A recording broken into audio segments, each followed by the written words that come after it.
Ang programang ito ay rated SPG. Striktong patnubay at gabay ng magulang ang kailangan. Maaaring may masiselang tema, lengguwahe, karahasan, sexual, horror o droga na hindi angkop sa mga bata. Dahil sa mga nalaman nila ni Giselle na talagang may kinalaman itong si Zoe kung saan nagbago ang ugali nito ni Dr. RJ Tanyag sa kanya. Dito na nga talagang galit na galit itong si Dr. RJ Tanyag dahil idinidiin daw ni Giselle itong kanyang anak na si Zoe kung saan nagdulot ito na lumayo sa kanila.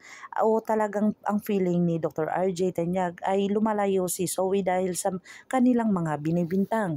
Dito na nga ay nanggagalaiti itong si Dr. RJ Tanyag dahil sa kinausap pa rin siya nito ni Giselle. Dito niya na pinagsabihan si Giselle na lumayo na sa kanya na kung saan wag niya na daw ulitin na ididiin ang kanyang anak na si Zoe kung saan pwede niyang tanggalin si Giselle sa kanyang pwesto dito sa Apex Medical Center.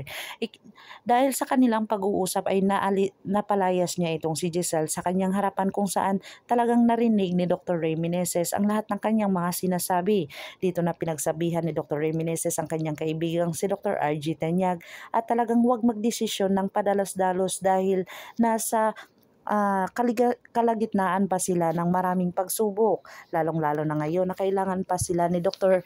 Don Pepe na talagang kailangan nila ng buong pamilya dahil si Don Pepe ay nangangailangan ng buo ang pamilya.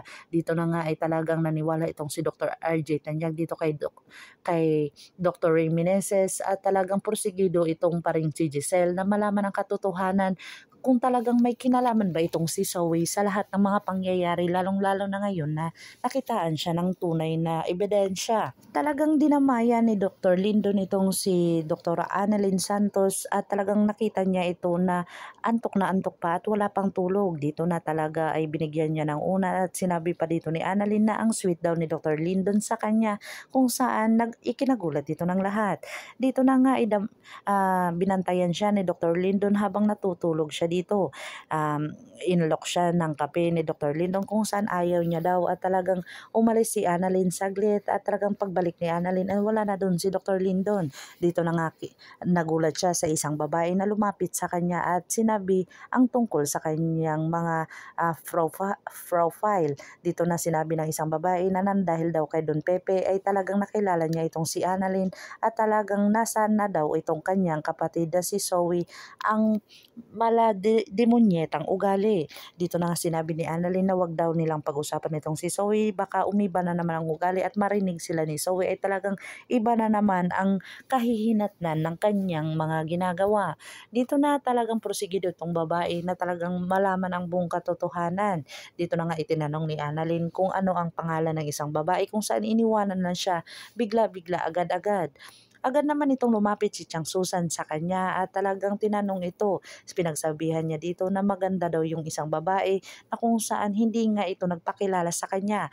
Nagsabi agad si Chang Susan na baka kabit daw ito ni Don Pepe pero talagang pinatahimik siya ni Annalyn at hindi iyon magagawa ni Don Pepe dito sa kanyang mga anak na talagang malalaman or talagang mangbabae pa ito. Dito na nagtawanan ng lahat kung saan prosigido itong si Annalyn na sabihin dito kay Don Pepe ang kanyang mga nalalaman na talagang may isang babae na nagpunta sa kanya at lumapit na kung saan kilala niya daw itong si Don Pepe. Dito na talagang isang babae habang naglalakad ay talagang nakita niya itong si Giselle na nabangga ang isang babae. Pinagsabihan niya dito ng masama na salita na kung saan itong si Giselle ay wala nang masabi sa kanya dahil lukso ng dugo ang nararamdaman ni Giselle dito sa kanyang anak na nabangga or nakita niya or pinagsabihan siya dito.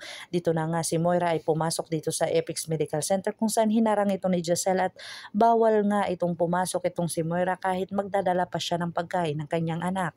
Dito na nga talaga si Moira ay kinaladkad ni Giselle palabas para ito ay talagang hindi makapasok dito sa Apex Medical Center.